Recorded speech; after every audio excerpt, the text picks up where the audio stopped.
Hi, I'm Roy Vu, and I teach U.S. history at Dallas College in Irving, Texas. Now, in regards to my talk today, I'll be discussing briefly about Vietnamese home gardens. My parents, for instance, are home gardeners, and last year they did plant some banana trees. They like to eat the small, chubby bananas, and not only would they consume that as a dessert, but they would also, and a lot of Vietnamese home cooks would do this as well, they would utilize banana leaves to make certain dishes such as bánh chưng for the new year, for Tết. And bánh chưng is a dish that's basically a sticky rice dish. They're stuffed with meat inside, usually pork, and they would use banana leaves to wrap the sticky rice, and they would tie up the banana leaves and make this nice fat square. And the dish, bánh chưng, would be given to family members, friends, their fellow church and temple goers, and so on. So it's a great New Year tradition, and so the banana leaves are often used by Vietnamese home cooks to make this dish called bánh chưng. Now, in regards to the three main concepts I'll be discussing today, the first one covers food sovereignty. Food sovereignty is basically where a person, particularly one who has been displaced, would try to regain some control over their diet, nutrition, and food consumption. And oftentimes, people who are displaced or people who are from working class neighborhoods, such as the ones here in Southeast Houston, they would practice what's called food sovereignty, where they would try to regain or reclaim some of their own food heritage. So for Vietnamese American home gardeners, they would reclaim some of their Vietnamese food heritage by cultivating in their front and backyards not only trees like banana trees and kumquat trees and pomelo trees, but also in the backyards they would cultivate various herbs and vegetables and fruits. And so you have what would be commonly grown in Vietnamese American home gardens. You have water spinach, okra, white eggplants, as well as a variety of other herbs. And so these herbs and fruit trees and vegetables are commonly cultivated by Vietnamese American home gardeners. And they would use these herbs like rotam or mint or perilla or lemongrass to make certain dishes. In other words, they would use the produce from their own front and backyards to make certain Vietnamese dishes or to use as garnishes. So here we have some Thai basil leaves, which, by the way, are commonly used by Vietnamese American home gardeners.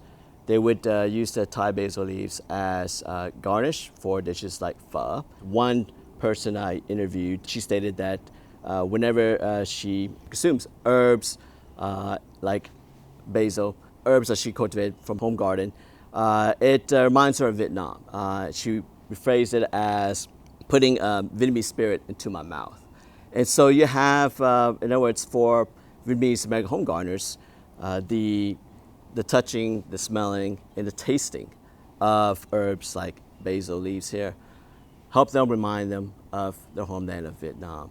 And so this allows them to make another reconnection to their homeland, where they would have some control not only of their food heritage, but also it allows them an opportunity to heal. So here you have this connection between food sovereignty and what I call culinary citizenship.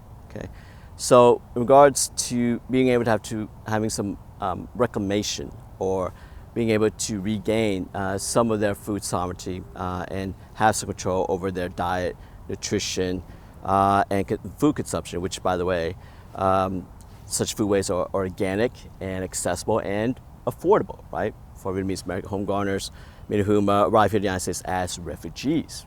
And so living in a working class neighborhood, having limited resources, and having limited access to fresh organic produce, these home gardens would not only provide them with a more nutritious and beneficial diet, but also would allow them to cook at home and make certain Vietnamese dishes. So for instance, the Vietnamese dish gọi cuốn or spring rolls would include garnishes from their own home gardens. And so you have, for instance, again, perilla, Thai basil, a variety of mints being cultivated in their own yards to garnish, as well as to make spring rolls. And what you have is, going back to the second concept, culinary citizenship, you have a number of Vietnamese American home gardeners who would not only use the produce from their own yards, from their own gardens to make certain Vietnamese dishes, but also in terms of citizenship, it allows them to make a reconnection to their homeland of Vietnam. In 1975, after the fall of Saigon, when Vietnamese Communist forces took over Saigon, the capital city of South Vietnam, approximately 130,000 Vietnamese fled from Vietnam, and they were a large, basically a large refugee group in exile, and they would resettle or gain permission to resettle throughout the world. Many would resettle in the United States, and they would resettle in the United States and make their home in cities like Houston, Texas. And so these gardens would allow them to remember Vietnam. And by consuming these fruits and herbs and vegetables from their own garden, they are reconnecting to the past, right? They're reconnecting to their Vietnam that they remember, and a Vietnam that they most likely would never return to, right? Now, some have made return visits to Vietnam, but they are basically rooted here in the United States. And so culinary citizenship allows them to gain citizenship through food, right? Through cultivating food and through food consumption. And so through these foodways, they're establishing their citizenship here in the United States. I'm not talking about legal citizenship per se, but I'm talking about a sense of belonging here in the United States as well, okay? So it's not just a sense of belonging to their old Vietnam of the past, but also a sense of belonging to the United States here. So here we have lemongrass. Lemongrass is commonly cultivated by Vietnamese American home gardeners in their backyards as well. And for Vietnamese home cooks, they would use lemongrass to season or flavor certain dishes that they like to consume. So as part of their food sovereignty, to have some control over their diet and nutrition and health, Vietnamese home gardeners would cultivate lemongrass in their yards as well. And they would use lemongrass to season, flavor certain dishes such as bún, in other words, vermicelli, noodle, or soup dishes as well. And so lemongrass will be utilized to enhance the flavor of such dishes.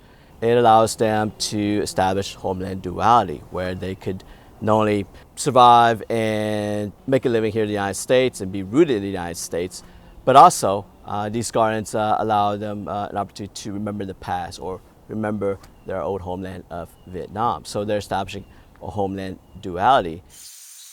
And finally, the concept of Homeland Duality. These home gardens provide positive spaces for Vietnamese American home gardeners where they would plant and grow a variety of produce that would remind them of their homeland of Vietnam. So it allows them to reconnect to their former homeland of Vietnam. So it allows them to be somewhat rooted to Vietnam. At the same time, it gives them a positive space to survive, adjust, and live and recover from the traumas of war, refugee, resettlement here in the United States, more specifically here in Houston, Texas.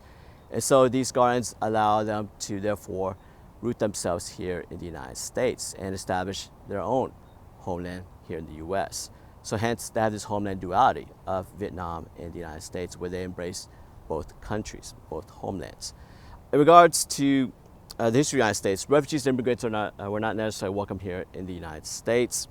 And so, as a result, in order to create a space for themselves, what I call an in-between space, where they realize that they are not necessarily perceived as Americans, but rather perpetual foreigners in the U.S.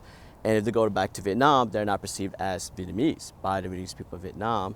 They would create their own between space, their Vietnamese American space. And so here you have Vietnamese Americans, through their home gardens, conducting agency. In other words, despite the traumas of war, refugee resettlement, and despite some racism and xenophobia that they may face and endure while resettling in the United States, they would find ways, in this case through gardening, to survive, adjust, and make a living, in some cases even thrive. And so therefore, by creating this in-between space, you have Vietnamese refugees and immigrants, as well as other refugees and immigrants who have arrived in the United States. They would create their own spaces, the in-between spaces, and these in-between spaces would also include their home gardens.